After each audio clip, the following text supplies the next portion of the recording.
bonsoir à tous. C'est meilleur. Voilà. Bon, bonsoir à tous. Merci d'être présents pour cette deuxième réunion du GP 67, puisque maintenant il y a un numéro administrateur et gouvernance. Alors, quand je dis c'est le deuxième, en fait, c'est le premier depuis sa création officielle, puisqu'il a été baptisé lors du conseil d'administration de la SOS en janvier 2021. Donc voilà, donc c'est vraiment la première sous le format officiel, etc. Bon. Avant peut-être de vous présenter les invités, je voudrais, mon cher Jean, t'adresser mes plus vifs remerciements et le remerciement de l'ensemble pour l'énergie que tu déploies et les efforts que tu as faits, puisque sans toi, autant dire, on n'est pas bien. Voilà, donc je voulais te le dire. Voilà, tu le sais, voilà, mais voilà, exactement. Bon, voilà. Mais, voilà, et c'est vrai que tout ça se passe avec beaucoup de facilité. On se dit les choses et ça permet d'avancer. Alors ce soir, on a souhaité donc avoir deux invités. Un premier donc sur le thème de l'administrateur, et là on a essayé d'avoir un profil un peu décapant, puisque notre camarade François Robardet, donc Angers 77, qui est administrateur salarié du groupe Air France KLM, donc va nous permettre d'aborder le rôle et la position donc de l'administrateur salarié en période de turbulence. Et Dieu sait que le groupe, dont il est un éminent administrateur, a connu des turbulences sur la période, mais je vais le laisser développer ce point dans les minutes qui viennent. Et puis, Catherine Aboningue, donc, qui a eu la gentillesse de se joindre à nous. Donc, Catherine est directrice marketing, communication et développement de l'IFA, l'Institut français des administrateurs. Vous le savez, à l'occasion de la création de ce groupe professionnel, nous avons souhaité, enfin c'est plus qu'un souhait, pour moi c'est un impératif, donc ne pas faire ça tout seul dans un coin, mais le faire avec, j'ai envie de dire, l'institution de référence dans le domaine de la gouvernance. La gouvernance, et Catherine nous le dira tout à l'heure, c'est un monde qui évolue, c'est un monde qui, comment dirais-je, est actuellement subit des modifications, des évolutions liées aux approches de type mixité, de type transformation, enfin, enjeux environnementaux, etc., etc. Et on voit bien, et on le sait, moi j'en discutais il y a quelque temps avec une personne qui intervient dans le domaine de l'RSE, que les grandes évolutions se feront en particulier parce qu'il y aura l'impulsion des conseils d'administration. Et donc, je tenais à ce que Catherine puisse être présente pour nous rappeler le rôle de l'IFA et puis pour voir aussi comment on va articuler l'action que nous pouvons avoir, nous, groupes professionnels arts et métiers, ainsi qu'avec l'IFA, puisque à l'IFA, on bosse et il y a un certain nombre de sujets, un certain nombre de groupes qui vont pouvoir être, qui sont créés, qui existent et auxquels on va pouvoir participer, mais ça, on en parlera tout à l'heure. Donc aujourd'hui, c'est notre camarade François Robardet qui intervient. Dans les sessions suivantes, on essaiera de combiner à la fois moi, je souhaite faire venir typiquement des présidents de fonds, parce qu'il est quand même important de comprendre comment les fonds résonnent à l'aune de ce que sont les conseils d'administration d'une part, et puis aussi sur les grandes thématiques. Typiquement, j'envisage de faire venir donc David Autissier, qui pourrait nous parler de ce que sont les entreprises à mission et les sujets de raison d'être. Et puis, typiquement, Hélène Le Thénault, qui est directrice d'un fonds, qui pourrait intervenir sur les sujets de finances responsables. Bref, voilà, on a plein d'idées, mais je vais me taire pour laisser la parole à notre camarade François Robardet, voilà, à qui je souhaite la bienvenue et que je remercie d'avoir bien voulu participer donc, à cette réunion du groupe professionnel. Je te laisse la main, François. Bien, merci Stéphane, et puis merci à Jean aussi pour son invitation. Bon, c'est de circonstance, mais vous aurez remarqué que Jean et moi sommes de même promo 77, Angers 77, donc il y a quand même quelques liens qui sont tissés entre nous depuis de longues années. Donc Jean, je vais tâcher de faire ce qu'on avait prévu. Voilà. Est-ce que tu me confirmes que c'est bon? Parfait. Voilà, je vois les pouces qui se lèvent, c'est bon. Bien, donc, comment ça va se passer cette présentation? Donc, il y a 4 grands thèmes. Le premier, qui suis-je, va aller vite. ce que c'est en gros qu'administrateur salarié, ce que c'est qu'un conseil dans une multinationale, et puis après, comment finalement travaille l'administrateur salarié. Alors, vous rendez compte, c'est un peu ça. N'hésitez pas, via le chat, à poser des questions au fil de l'eau, hein, pour éviter l'effet tunnel, hein, qu'on se retrouve à la fin avec les questions. Donc, à chaque fois, hein, si vous avez des questions à poser, des remarques ou quoi que ce soit, n'hésitez pas à intervenir. Que ce soit un vrai dialogue sur cette présentation. Donc, mon parcours vraiment très vite, j'ai fait 10 ans d'informatique de gestion de conseil au départ. Après Inter, chef de projet informatique, mais j'étais toujours dans le domaine RH. Air France ensuite, au moment de la fusion, du rachat même d'Inter par Air France en 97. Et à partir de 2002, plutôt le côté syndical. J'ai été élu au comité central d'entreprise d'Air France. Je présidais la commission centrale emploi-formation, donc vous voyez toujours le même parcours. Et depuis 2016, donc, alors l'intitulé est assez long parce que je représente les salariés, mais aussi les anciens salariés, qu'ils soient du sol ou qu'ils soient navigants commercial, c'est-à-dire hôtesse et steward. Hein. Les pilotes ont leurs propres représentants. Et je suis membre de 2 comités, comité d'audit et comité de rémunération. Ça présentera un intérêt plus tard, vous le verrez quand on abordera un peu le fonctionnement du conseil. Voilà, donc qu'est-ce que c'est qu'un administrateur salarié? Alors ça, c'est pour vous illustrer un peu ce qu'était l'administrateur salarié au départ. Côté patron, on voyait arriver un syndicaliste en disant « mais qu'est-ce qui va nous emmerder? On ne va pas pouvoir travailler comme avant ». Donc, il était un peu mis à l'écart. Hein. Les anciens présidents de conseil, maintenant, le reconnaissent, hein, qu'ils faisaient des pré-conseils, c'est-à-dire qu'ils se réunissaient en fait entre eux, hors de la présence des administrateurs salariés. Ils faisaient leur tambouille, on peut le dire comme ça à l'époque, enfin, vu d'aujourd'hui hein, en tout cas. Voilà. Et puis, quand il y avait la session du conseil vraiment, devant l'administrateur salarié, c'était… on donnait l'intitulé du point, tout le monde est d'accord, vous avez eu le document, on passe au vote. Bon, évidemment, c'est une caricature, mais il y avait beaucoup de ça quand même à cette époque-là. Et puis, ben, côté administrateur salarié, c'était la vision que vous avez à droite. Hein. Les administrateurs salariés arrivaient en tant que syndicalistes. Ils avaient l'impression que c'était encore un comité d'entreprise, et donc ils avaient souvent des postures syndicales. Et c'était vraiment le tiers-état face à la noblesse. Il y a eu, c'était un peu comme ça pendant assez longtemps. Et petit à petit, les gens ont appris à se connaître et ça a évolué. Alors, le problème des administrateurs salariés au départ, c'est que souvent, ils étaient uniques représentants des salariés dans leur conseil. Et c'était ce que vous voyez au milieu, le grand écart. Ils devaient avoir à la fois, enfin, ils essayaient d'oublier qu'ils étaient syndicalistes, mais c'était difficile. Il fallait qu'ils soient administrateurs, mais c'était une posture totalement différente. Et finalement, ceux qui étaient le mieux placés pour en parler, c'est ceux qui étaient à l'extérieur. Hein.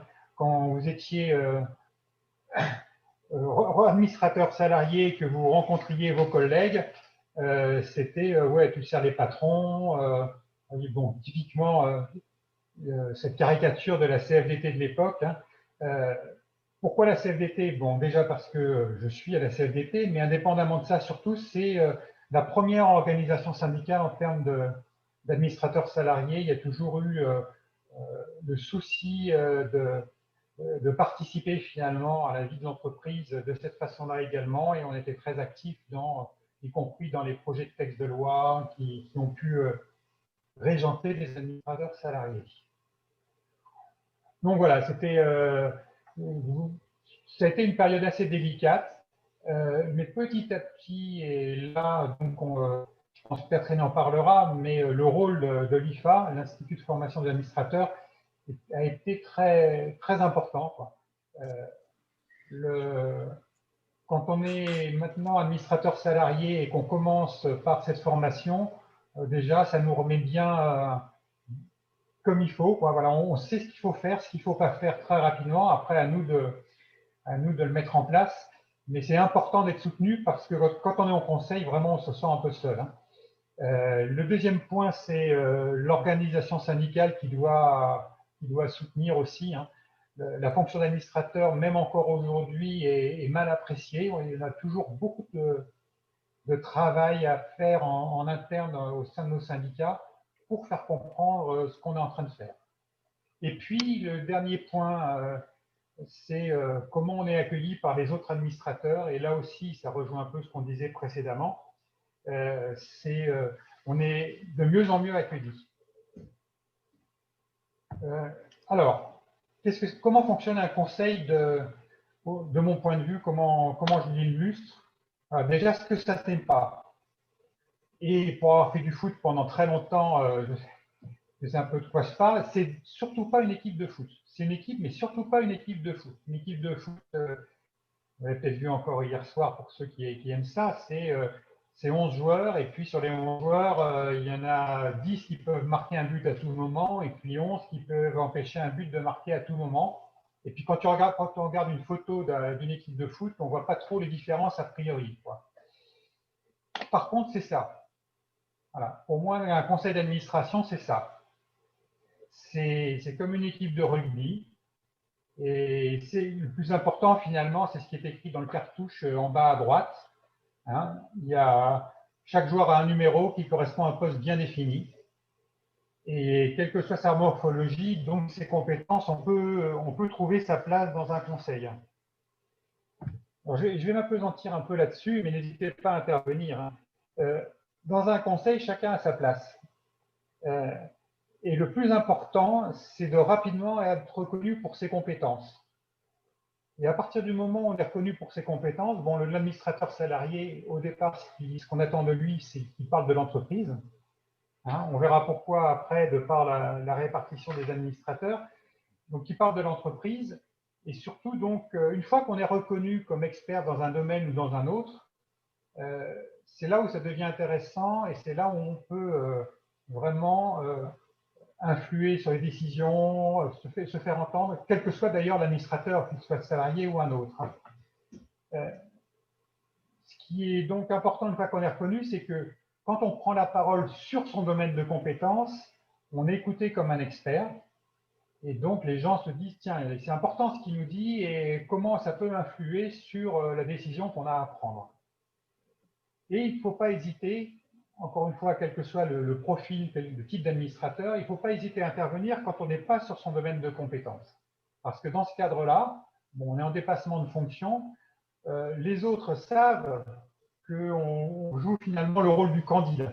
Et donc, on est écouté avec une autre attention, c'est pourquoi il nous dit ça, qu'est-ce qu'on a mal fait passer comme message, ou est-ce qu'il y a vraiment un truc énorme qu'on n'a pas vu. Donc, pour moi, le plus important pour un administrateur quel qu'il soit, mais encore plus pour un administrateur salarié, eh ben, c'est au départ de montrer quelles sont ses compétences et quand est-ce qu'il pourra être considéré comme expert et quand est-ce qu'il pourra être considéré comme candidat. Une fois qu'on a intégré ça, le travail en conseil d'administration est est très facilité. Est-ce que j'étais trop vite? Comme j'ai pas moi le chat, je ne sais pas s'il y a déjà des remarques à ce sujet. Bon, peut-être qu'il n'y a pas assez de sportifs et que ça parle pas trop. Je vois juste un. Moi, j'ai une question à te poser. Oui. Oui, François. Tu m'entends? Oui, oui. Tu parles d'expertise. Et moi, la première chose qu'on m'a apprise à la formation IFA Sciences Po, c'est justement qu'il fallait, mais sûrement Catherine nous en reparlera tout à l'heure, il fallait quitter un peu sa casquette d'expert pour être capable d'aborder tous les sujets avec une posture de questionnement. Et typiquement, juridiquement, on se rappelle que le premier rôle d'un conseil d'administration, c'est quand même de définir et de valider la stratégie. J'ai envie de dire que les gens autour de la table ne sont pas forcément tous des stratèges nés, non? Oui, mais justement, c'est ce que je disais, c'est qu'on peut être expert comme en étant candide. Tu vois ce que je veux dire? On intervient sur tous les dossiers. Alors, Ce qui est attendu, par exemple, pour l'administrateur salarié, son domaine d'expertise type qu'il doit abandonner, c'est la posture de syndicaliste. Voilà, c'est d'arrêter d'être revendicatif, parce que ça passe pas. Hein, on peut essayer une fois, mais en général, on ne le fait pas deux fois, quoi. On est vraiment renvoyé tout de suite à nos chères études. Mais c'est vrai après qu'on peut étendre nos domaines d'expertise. Il y a toujours aussi le plus important pour moi dans la fonction d'administrateur, c'est de savoir être en alerte, de savoir écouter, de savoir ce qu'on entend régulièrement, hein, c'est-à-dire écouter les signaux faibles. Parce que quand c'est une évidence, bon, tout le monde au sein du conseil va être capable de dire tiens, au fait, il se passe ça. Voilà. Je vais citer un exemple, parce que au moment où ça s'est passé, c'était pas si évident que ça. Ça remonte à deux ou 3 ans, quand on a eu une charmante jeune fille qui s'appelait Greta Thunberg, même plus son nom exact, je ne saurais pas l'égorger, donc Greta, on va dire, voilà, et qui a commencé à faire beaucoup parler d'elle et surtout ce qui était développement durable. Et c'est vrai qu'à ce moment-là, la personne en conseil qui en a parlé en premier, il s'avère que c'était moi, on m'a regardé comme l'écolo de service et qu'est-ce qui vient nous embêter quelque part. Bon, ben c'est ça, voilà, c'était un peu candide, un peu voilà, lanceur d'alerte si on veut, mais c'est surtout savoir écouter. C'était pas forcément un signal très faible, mais par rapport aux autres membres du conseil, on peut le considérer comme un signal faible. Et là, voilà, ça fait partie de l'expertise qu'un administrateur doit avoir, c'est savoir entendre ce qui se passe et tout de suite être capable de dire, mais attention, là, on va vers un mur. Voilà. Et ok, merci. ce qui est intéressant, mais là, ça va être en avance par rapport au sein du conseil Air France KLM, c'est que ça a été relativement vite pour que la prise de conscience émerge. Voilà, il n'y a pas eu. La première fois, c'était un peu tendu, mais ensuite, c'était relativement simple finalement à travailler sur le dossier. Voilà. Donc ça clôt en fait le volet administrateur salarié, les prises de poste, comment ça se passe au début, mais je pense que Catherine pourra éventuellement compléter tout à l'heure. Si vous n'avez pas d'autres questions là-dessus, on va plus rentrer maintenant dans ce qui se passe chez Air France KLM. Voilà, donc Air France KLM, c'est quoi? Air France KLM, donc c'est, vous savez, un groupe international. J'ai mis des compagnies aériennes essentielles. Ce qui est important de savoir pour un groupe de compagnies aériennes, c'est qu'il n'y a pas un seul modèle de groupe aérien. En Europe, il y en a 3 principaux, 2 qui se ressemblent à la structure, c'est le groupe Air France KLM et le groupe IAG, où il y a à la fois British Airways et Iberia d'un côté, qui sont organisés de la même façon. C'est-à-dire qu'il y a une holding de tête qui n'est pas une compagnie aérienne, et puis en dessous, il y a les filiales qui sont les compagnies aériennes. Donc pour le groupe Air France KLM, le groupe Air France KLM en lui-même, c'est une vingtaine de salariés, hein, et en dessous, vous avez d'un côté Air France et sa filiale Transavia, de l'autre côté KLM et sa filiale Transavia, hein, elles travaillent ensemble, mais ce sont deux entités différentes, et ainsi de suite. Vous avez ensuite HOP, par exemple, chez Air France. Donc ça, c'est le modèle Air France KLM et d'un côté et IAG. De l'autre côté, vous avez le groupe Lufthansa qui fonctionne différemment, puisque à la tête du groupe, c'est la compagnie aérienne Lufthansa. Et la compagnie aérienne Lufthansa a acheté ou a pris des parts dans des compagnies aériennes en Europe. Et donc, les filiales de la compagnie aérienne Lufthansa, c'est par exemple Brussels Airlines, Swiss, Austrian pour les principales. Et donc, forcément, la gouvernance s'exerce différemment entre les deux. Chez Lufthansa, il va y avoir les instructions qui viennent d'en haut et les petites compagnies qui sont en dessous doivent s'y référer. Chez nous, je ne partais pas pour IAG que je n'y suis pas, on est un peu dans une situation différente. Il y a 2 compagnies qui sont présentées au sein du groupe, évidemment, et qui doivent discuter d'abord et ensuite décliner.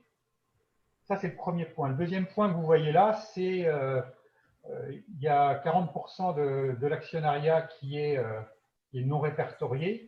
Et puis pour le reste, vous avez 2 États aujourd'hui, hein, les 2 États français et néerlandais qui ont quasiment la même chose. Donc, si ça vous intéresse, je vais vous dire pourquoi il y a 0,3% d'écart, mais bon, c'est important pour moi par rapport à ce qu'on a à faire en ce moment, pas forcément pour vous. Ensuite, on a deux compagnies aériennes, Delta Airlines et China Eastern Airlines, qui ont un peu moins de 10%. Et puis ensuite, Causeway Capital, qui est un fonds, et quelqu'un, Donald Smith, que personne ne connaît vraiment, mais qui est actionnaire historique d'Air France KLM, qui a la fibre, qui était déjà actionnaire d'Air France au départ. Et puis, le plus important pour moi, c'est les salariés, parce qu'à partir du moment où on a plus de 2 ou 3% selon les textes, d'actions pour les salariés, à ce moment-là, on a droit des représentants au conseil d'administration. Et donc, moi, ma légitimité est tirée de là.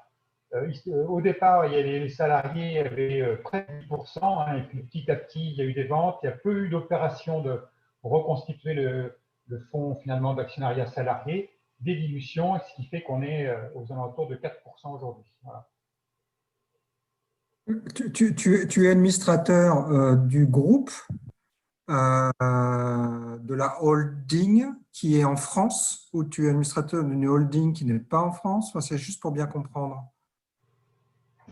Oui, tu as raison, je ne l'ai pas dit. Donc, je suis administrateur Air France KLM, le groupe Air France KLM, qui est une société de droit français. Donc, je suis administrateur d'une société de droit français qui est en France, qui est à Roissy, qui a son… oui, je pense que le siège est à Roissy. D'ailleurs, j'ai un doute si c'est Roissy ou Paris, mais voilà. Donc, c'est son siège en France avec des filiales, donc Air France d'un côté qui est de droit français et KLM qui est de droit néerlandais. Tout à fait. Ouais. Et ce qui pose d'ailleurs des petits soucis quand on est sur des sujets de gouvernance, parce que côté KLM, ils ont tendance à raisonner avec les règles qui existent aux Pays-Bas et qui ne sont pas forcément les règles françaises. Donc voilà, ça fait partie des choses qu'on doit avoir en tête quand on échange. Mais je vais avancer sur ce pavé-là, parce que ce pavé-là, moi, est symptomatique de ce qui s'est passé chez nous et de l'évolution finalement qu'il y a eu. Quand je suis arrivé fin 2016, tout à fait en haut, il y avait 15 membres. Hein. Donc, vous voyez la représentation par nationalité. Ce qui est important, c'est plutôt les lignes et puis les petites images qu'il y a. Vous voyez les avions, j'ai mis sous forme d'avions les administrateurs qui connaissaient l'aérien. Et vous voyez que fin 2016, hormis les 3 administrateurs salariés, il n'y en avait que 3 à ce moment-là, il n'y avait qu'une seule personne qui connaissait l'aérien. Bon, il se trouve que c'était un ancien PDG de KLM. Et les autres étaient donc à la direction. Alors, ça ne veut pas dire qu'ils connaissaient rien du tout au secteur, hein, mais la direction, c'était Jean-Marc Janaillac, qui était président directeur général, qui avait quand même un parcours, qui avait été administrateur d'Air Inter. Hein, il n'avait pas une connaissance nulle en arrivant, mais on ne pouvait pas dire que c'était quelqu'un issu de l'aérien. Les administrateurs indépendants, deuxième ligne, le droit français impose un taux de 40%. Donc, les administrateurs indépendants venaient de différents horizons, mais n'avaient pas la connaissance de l'aérien, et les administrateurs de l'État non plus. Et puis, rapidement, ce qui s'est passé, c'est qu'on a ouvert le capital en 2018, et à ce moment-là, il y a 2 compagnies aériennes, Delta et China, qui ont pris des parts dans 10% à ce moment-là dans le groupe Air France KLM et qui ont demandé un siège. Puis, il y a eu une petite crise déjà en 2018 avec le départ du PDG Jean-Marc Janaillac qui a été remplacé par un ancien directeur général d'Air Canada. Et on se retrouve dans une situation, vous voyez aujourd'hui, très différente de mon point de vue. C'est-à-dire qu'il y a toujours les 3 administrateurs là, français, les salariés hein, qui connaissent l'aérien. Il y a un 4e administrateur qui vient de chez KLM, qui connaît aussi donc l'aérien. Les 2 actionnaires qui sont arrivés, qui viennent de l'aérien, et puis le PDG. Et ça change énormément finalement le fonctionnement du conseil. Quand Stéphane parlait de la stratégie, vous voyez que là aussi sur la stratégie, du coup, c'est un conseil qui peut beaucoup plus challenger l'entreprise. Hein. On dit qu'un conseil d'administration définit la stratégie. Bon, dans les faits, ce n'est pas tout à fait le cas. La stratégie est élaborée par le COMEX et puis d'ailleurs est présentée, éventuellement amendée. Bon, on recueille aussi les avis des administrateurs avant d'élaborer la stratégie, mais bon, globalement, c'est quand même élaboré par la direction. Il faut faire un peu qu'elle travaille aussi quand même. Et puis, il y a une caractéristique qu'on peut retrouver, je pense, dans beaucoup d'entreprises, mais notre principal outil de production, c'est les avions, et un avion, ça dure 20 ans. Donc, c'est sûr qu'à chaque achat d'avion, on remet en cause ou pas la stratégie, mais c'est souvent sur du très long terme. Donc, voilà, moi, ce qui me plaît dans ce conseil, c'est ça, c'est cette pluralité, et puis surtout d'avoir autour de la table des gens qui connaissent les rien. Quand je suis arrivé fin 2016, on se sentait un peu isolé, donc on avait cette question-là. Et du coup, je reprends la question de Stéphane. On était beaucoup plus attendu sur ce que c'est qu'une compagnie aérienne qu'aujourd'hui, finalement. Et voilà, on se positionne différemment, mais c'est encore plus intéressant. Et puis, vous voyez là aussi la diversité en termes de nationalité. Évidemment, Français et Néerlandais sont présents, mais vous voyez que les Français, on est resté le même nombre, et les 4 administrateurs supplémentaires, finalement, sont des non-français. On est passé de 4 Néerlandais à 8 de nationalités diverses. Et c'est aussi intéressant parce que c'est pas les mêmes mentalités, c'est pas les mêmes types d'économies non plus dans les pays en question. Et donc, ça enrichit fortement le débat.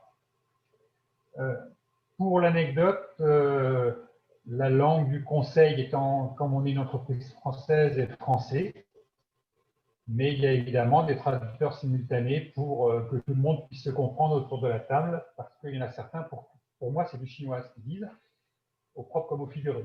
Voilà. Donc voilà ce que je pouvais dire sur notre conseil.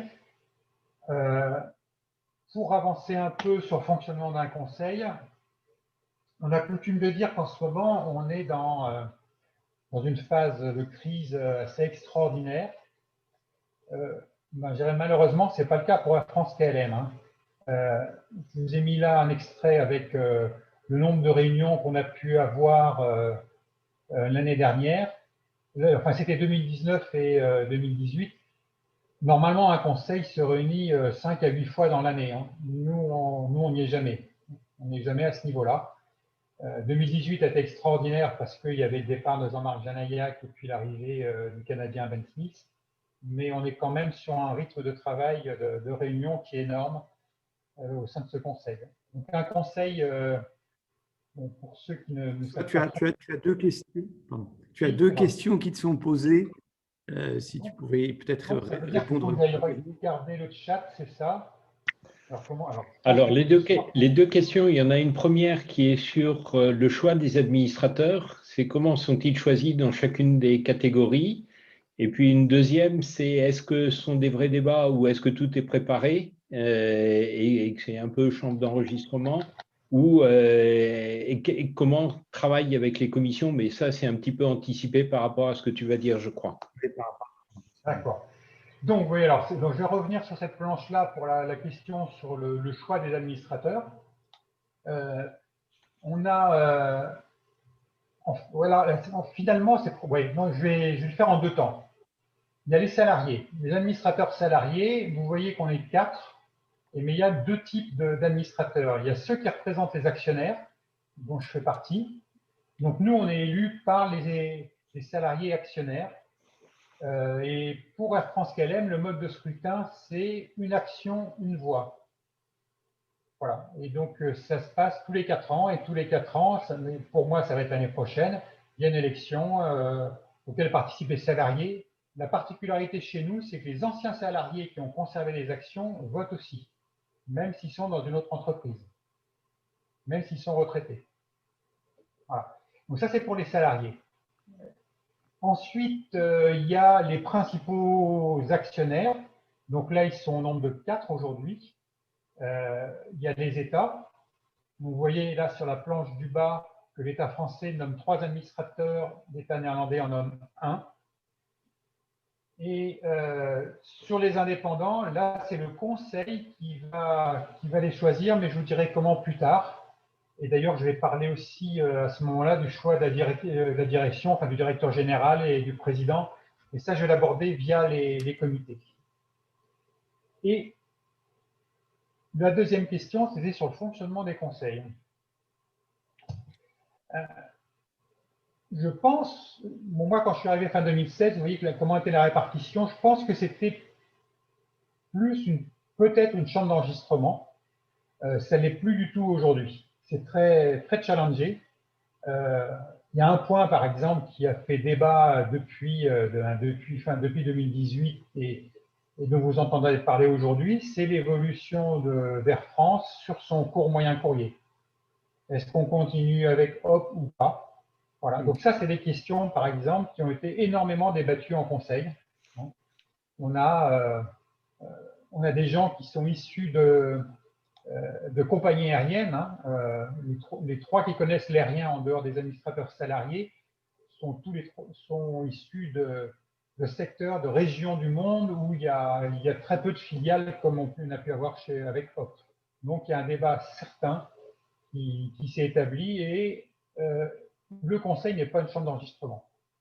Ce n'est pas une chambre d'enregistrement aussi parce que si vous regardez bien la répartition, alors je ne l'ai pas mis en évidence là parce que c'est un peu entre nous, quoi, mais si vous regardez les 19 membres d'aujourd'hui et vous regardez sur les 11 Français, et si vous vous amusez par exemple à vous dire il va y avoir un groupe de pression qui va réunir tous les étrangers et les administrateurs salariés, ben, vous voyez que ce groupe-là, il fait 11. Et il y en a 8 en face.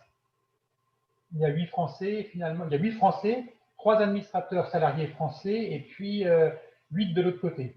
Et un conseil, quoi qu'on en dise, c'est un homme, une voix. Et au moment où on doit choisir, j'avais prévu d'en parler un peu plus tard, mais c'est pas grave, hein, c'est chaque voix compte. Donc c'est sûr, quand il y a l'unanimité, ce n'est pas un souci, mais il y a des décisions qui peuvent être sujets à débat et où c'est pas acquis, quoi. J'ai souvenir notamment d'une décision, évidemment je ne dirai pas laquelle, mais où la décision a changé en cours de conseil. On est rentré en cours de conseil avec une tendance, on est sorti avec une autre. Donc ça peut arriver.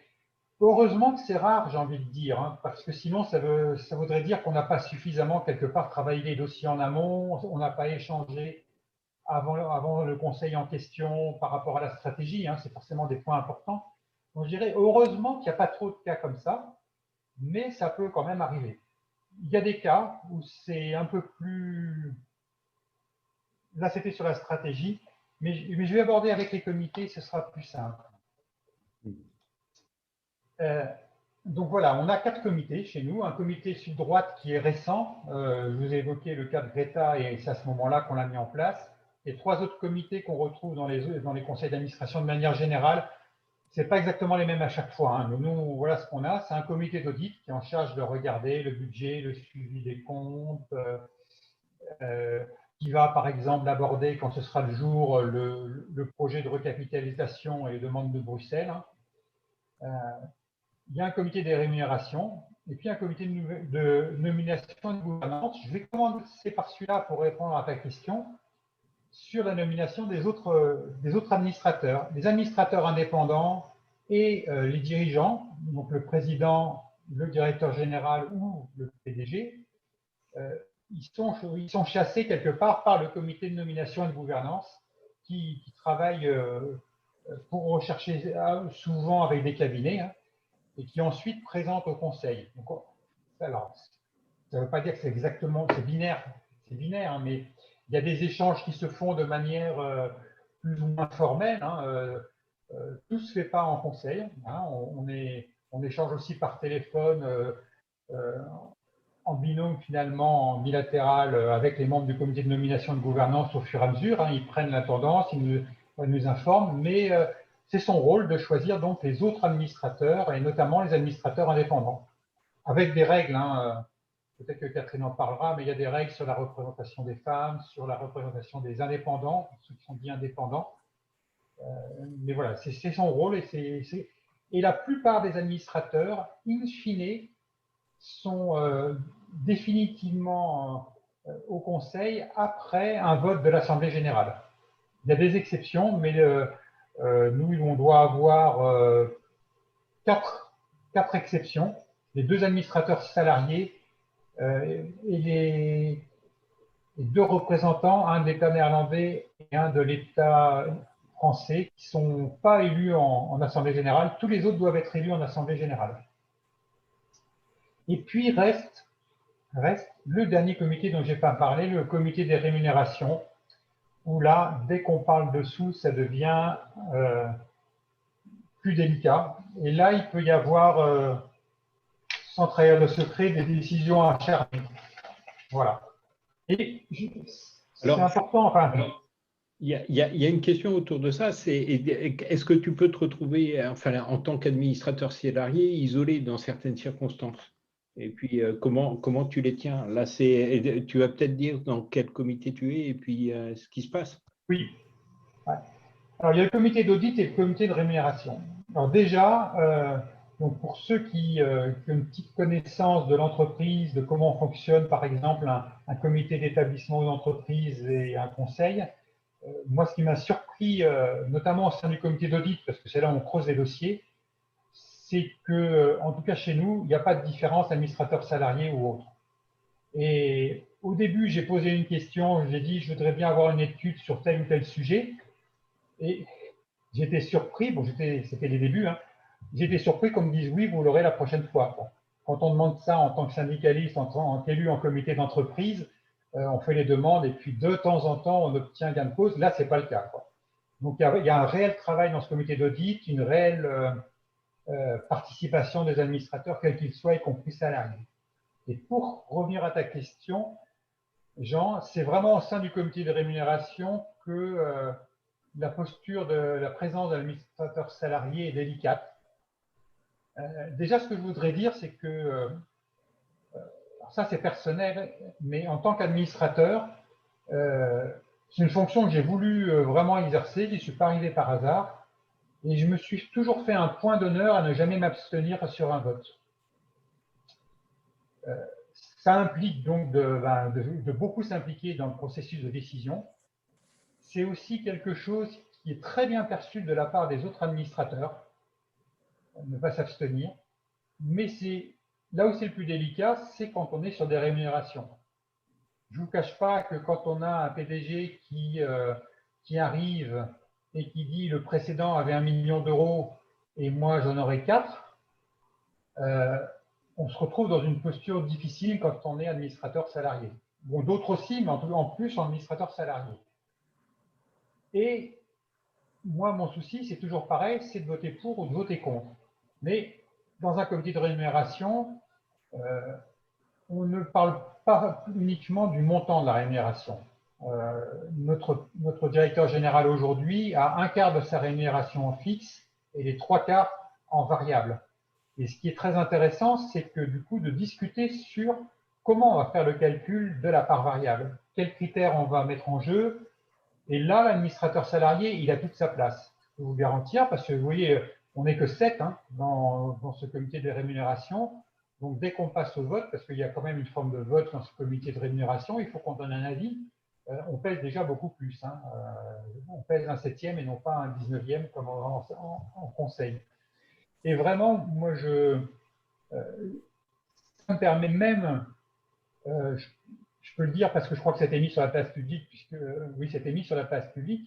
J'avais voté pour la rémunération de Ben Smith, bien qu'il puisse gagner jusqu'à 4 millions d'euros par an. Parce que j'avais obtenu gain de cause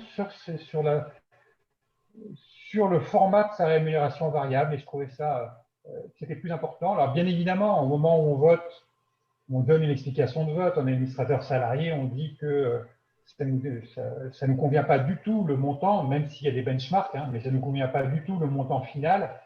Mais de mon point de vue, on peut voter pour si on a obtenu gain de cause, donc sur ces formats de rémunération variable, et c'est comme ça qu'on peut finalement apporter sa pierre aussi sur ce sujet-là. Voilà. Alors, tu parles du nombre de réunions qui est assez significatif, mais ça demande combien de temps de préparation une réunion? Alors, bon, vous avez les durées de réunion, donc c'est en gros une demi-journée. les administrateurs salariés, on peut quelque part le calculer parce qu'on a des quotas d'heures. Voilà. Et chez nous, les administrateurs salariés ont 20 heures par réunion. Mais quand on enchaîne comité d'audit, comité de rémunération et conseil en 2 jours, comme nous on le fait parfois, avec des documents qui arrivent 2 ou 3 jours à l'avance, c'est dur pour 3 réunions de faire 60 heures en 2 jours. Mais, voilà. Mais officiellement, on a 20 heures par réunion. Donc vous calculez les 13 ou 19 réunions fois 20 heures, plus les réunions des comités, ça fait beaucoup. Au final, on estime qu'il est raisonnable qu'un administrateur salarié travaille à mi-temps. Ce n'est pas le cas des autres administrateurs. Hein. Les administrateurs indépendants, ils ne sont pas à mi-temps sur un conseil. Et sinon, je ne sais pas comment ils feraient, puisque certains sont dans 3 ou 4 conseils. Donc, il n'y a pas la même charge de travail attendue finalement. Voilà. Et donc, c'est aussi ça où il faut en tant qu'administrateur salarié, qu'on fasse émerger quand on est en conseil, montrer qu'on a vraiment passé ces 20 heures voilà, sur les dossiers, qu'on les connaît, qu'on est capable de répondre. Voilà. Bon. Je vais vous dire un petit plaisir que je me suis fait un jour, c'est qu'on a eu une question dans la salle qui est arrivée sur un point technique. Et ben, finalement, c'est moi qui ai donné la réponse parce que j'avais vraiment travaillé à fond le dossier. Et c'est vrai qu'à ce moment-là, quand vous répondez, que vous avez toutes les têtes autour de la table qui se tournent vers vous en se disant on aurait dû connaître la réponse. Voilà, ça fait partie de. C'est comme ça que finalement on acquiert l'oreille de ses collègues. Parce qu'on montre qu'on a travaillé le dossier, qu'on n'a pas pris 20 heures pour rien, quoi. On les a vraiment utilisés en tant que tel. Donc voilà, en gros, c'est à mi-temps. Pour moi, c'est un peu différent, mais ça, on le verra après cette planche-là. On verra pourquoi, pour moi, c'est différent. Alors, excusez-moi, je suis en train de regarder. On fait ça. Ah oui, il y a un point qu'on n'a pas du tout abordé, c'est la rémunération des administrateurs salariés. Alors ça fait débat encore aujourd'hui. La tendance, progressivement, c'est qu'un administrateur salarié soit rémunéré au même niveau qu'un administrateur lambda. Voilà. On ne fait plus de différence. Donc, il y a des jetons de présence hein, avec une part fixe plus une part variable en fonction du présentéisme. Traditionnellement, les administrateurs salariés reversent leurs jetons de présence à leur syndicat. Voilà. Ce qui est le cas des 3 administrateurs français au sein du Conseil Air France KLM. Ce que je vous dis là et peut être utilisé, c'est public, hein, ça figure dans les documents de référence, il n'y a pas de secret là-dessus, hein, on verse tous nos jetons de présence à nos syndicats. Voilà. François, il faut peut-être qu'on avance parce qu'après, il faudra qu'on donne la place. J'ai pas l'heure, c'est de la faute. Mais c'est pour ça que je me permets. Oui, non, mais tu as raison. Donc, bon, de toute façon, après le reste, je dirais pas que c'est anecdotique, mais c'était un point, si vous vous souvenez, sur l'ordre du jour, j'avais dit rendre compte. Le problème des administrateurs, c'est qu'ils sont soumis à une confidentialité, ils n'ont pas le droit de dire ce qui se passe en conseil. Mais nous, on est administrateurs élus par des salariés ou des groupes de salariés. Moi, c'est par un groupe de salariés, mais il y en a d'autres qui sont élus par des salariés. Alors, il y a d'autres voies, mais on va faire simple, on va rester là-dessus. Comment on peut rendre des comptes sans trahir de secret? Le premier point, voilà, moi, c'est ce que je fais. Vous voyez une image là, j'ai un blog et qui recense un peu tout ce qui peut aider les salariés actionnaires autour de l'actionnariat. Voilà, ça, c'est la première chose, avec des informations qui sont absolument pas confidentielles, qui sont tirées de documents divers. Vous voyez la page d'accueil qui est là. Ça, c'est le premier point. Le deuxième point, alors là, c'est quelque chose d'assez original. Je crois que avec mon prédécesseur qui a mis ça en place, je suis le seul à faire ça aujourd'hui parmi les administrateurs salariés. On a la chance, malheureusement, d'être très observé par la presse et la presse spécialisée. Et donc, ce que je fais, c'est une revue de presse, une lettre que vous voyez là, mais c'est une revue de presse commentée. Et donc, je sélectionne une dizaine d'articles toutes les semaines. Ça paraît 52 semaines par an. Il n'y a pas de jour férié pour cette lettre. Voilà. Au grand désespoir de mes enfants quand on est en vacances. Et donc, cette lettre, si vous regardez la dernière ligne, il y a plus de 10 000 personnes qui sont abonnées. Uniquement sur... je ne suis pas allé chercher les abonnés, ça s'est fait au petit à petit. Vous voyez que c'est aussi le numéro 800. Enfin, on était au numéro 800 la semaine dernière. Hein, ça veut dire que ça fait en gros 16 ans que cette lettre existe. Il y a énormément de salariés. Il y a tous les membres du conseil d'administration qui sont abonnés, qui s'en servent, qui l'utilisent pour rester au courant, notamment les administrateurs indépendants. Et il y a des journalistes. La plupart des journalistes qui écrivent sur l'aérien sont abonnés à cette lettre. D'ailleurs, certains, de temps en temps, m'écrivent en disant « Je ne comprends pas que mon article n'ait pas été dans votre lettre cette semaine. » Pour l'anecdote, voilà. Et c'est un lien qui est très fort. Bon, c'est très exigeant, c'est chronophage. Hein, ça me prend à peu près 2 jours par semaine. C'est pour ça que je vous disais que par rapport aux autres administrateurs qui, eux, sont à mi-temps, moi, c'est un plein temps. Voilà. Je suis à plein temps sur cette fonction-là, notamment parce qu'il y a cette lettre. Cette lettre, si on revient un peu en arrière sur le fonctionnement du conseil, hein, elle est très attendue par les administrateurs et d'une certaine façon, elle est, je ne vais pas dire redoutée, mais elle assoit finalement mon discours en conseil. Voilà. Ils savent qu'il y a cette lettre derrière, qu'il y a des commentaires. Si vous le souhaitez, vous pourrez voir un peu des exemples sur le blog. Donc, je ne sais même plus où sont les références là. Mais voilà, c'est quelque chose qui est très attendu toutes les semaines. Hein. 10 000 abonnés, c'est quand même assez conséquent. Ça parle de lui-même. Et ça permet finalement de rendre des comptes, quoi. Voilà, ça veut dire que quand un article est dedans, ça veut dire qu'il a du sens pour l'entreprise ou le groupe. Alors, il n'y a pas que sur l'entreprise et le groupe. Hein. Cette lettre, c'est vraiment sur l'aérien. Donc, on va parler des constructeurs. En ce moment, toutes les semaines, il y a 1 ou 2 articles sur le développement durable en lien avec l'aviation, par exemple. Voilà, il y a des thématiques comme ça. Il y a une charte, il y a une ligne éditoriale aussi. Donc, c'est quelque chose qui a été… oui.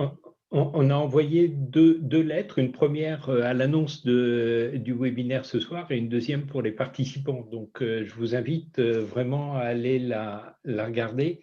Et puis, François, il y a une question aussi qui est en lien avec ça, et peut-être juste avant que tu conclues ou en guise de conclusion, c'est quelle est l'importance dans un conseil comme Air France d'avoir des administrateurs indépendants qui connaissent l'aérien? Est-ce que c'est aussi important que ça ou pas? Ou est-ce qu'au contraire, ça vaut le coup d'avoir des administrateurs indépendants qui viennent d'un regard, d'un monde complètement extérieur? J'aurais répondu différemment en 2016. Voilà. Aujourd'hui, c'est pas gênant s'ils ne connaissent pas l'aérien.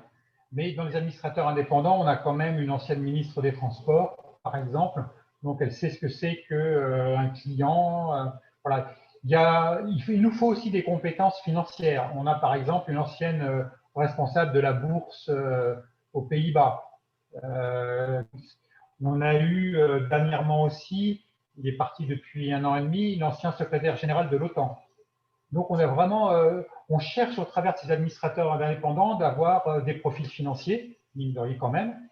Voilà, puis d'autres profils qui sont, c'est très diversifié. Moi, je vous invite, si ça vous intéresse, à regarder les profils d'administrateurs indépendants. On trouvera tout, mais pour répondre à ta question, non, aujourd'hui, on n'a plus vraiment besoin au sein d'Air France KLM d'avoir des gens qui connaissent bien le secteur parce qu'on a ces compétences-là chez d'autres administrateurs. Voilà, après, il y avait des… Oui. Merci François, c'était très clair. Compte tenu du temps, je propose, si tu veux bien que… pardon, je pensais que tu avais terminé. Non, j'ai terminé, c'est juste la planche de fin, voilà, pour voir à quoi pourrait ressembler un avion dans 15 ans. C'est tout. Alors là, ça nous fait rêver, là. Un grand merci pour ta présentation très complète et on sent que tu es quelqu'un de passionné. Et écoute, le conseil d'administration du groupe Air France KLM a de la chance d'avoir un administrateur comme toi. Je ne suis pas le seul. Un grand merci. Voilà. Merci à toi. Catherine.